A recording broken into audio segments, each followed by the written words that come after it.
Il y a des histoires qu'on raconte et d'autres que l'on efface. Des vérités si dangereuses qu'elles disparaissent des livres, des cartes et même des mémoires.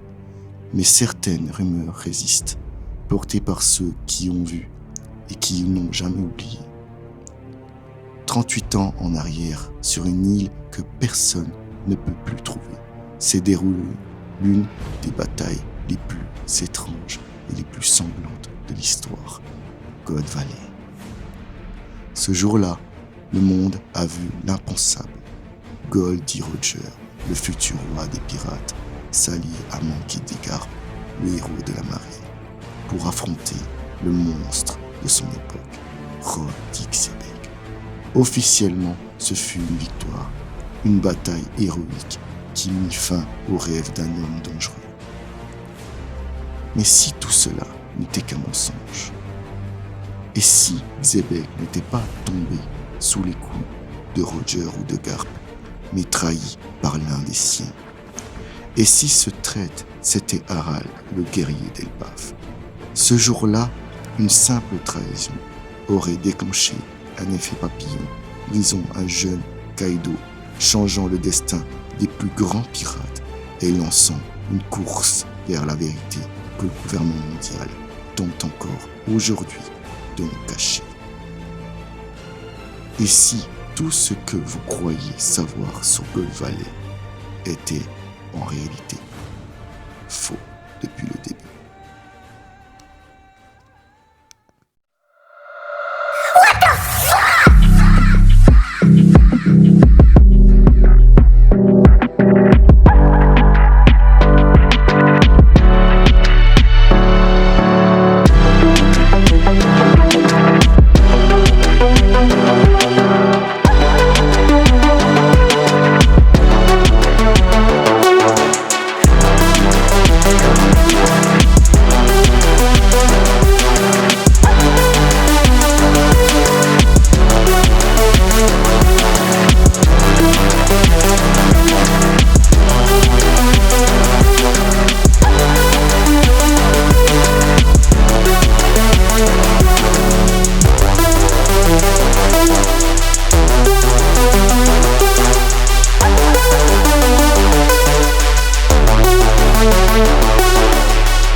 God Valley, 38 ans avant les événements actuels, un lieu aujourd'hui rayé des cartes, comme s'il n'avait jamais existé. Ce jour-là, le monde a assisté à un des affrontements les plus titanesques. D'un côté, les Rocks pirates, menés par le célèbre et terrible Rod Dick Zebek, un homme qui rêvait de renverser le gouvernement mondial et de régner sur toutes les mers. Et de l'autre côté, une alliance improbable dirigée par le célèbre Goldie Roger et Monkey D. Garp, combattant côte à côte. Incroyable, du jamais vu. On sait que cette bataille a marqué la fin de l'équipage Rocks. Mais pourquoi? La version officielle dit que Roger et Garp ont vaincu Zebek. Mais et si ce n'était pas toute la vérité? Harald, prince d'Elbaf, héritier d'un royaume, fier et guerrier, selon certaines sources, Zebek aurait tenté de le recruter.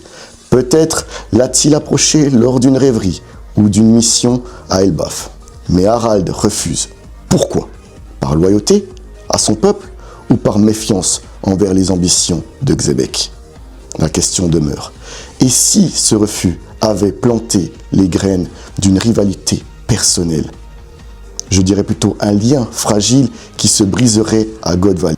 Kaido lui-même a déjà dit, les pirates trahissent facilement leurs camarades quand les choses tournent mal. Et ce jour-là, tout tournait mal.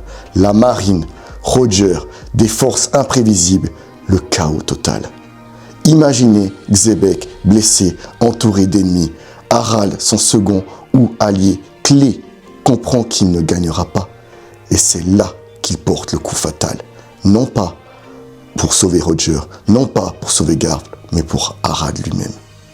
Un geste qui choque tous les témoins et qui restera un secret effacé des archives.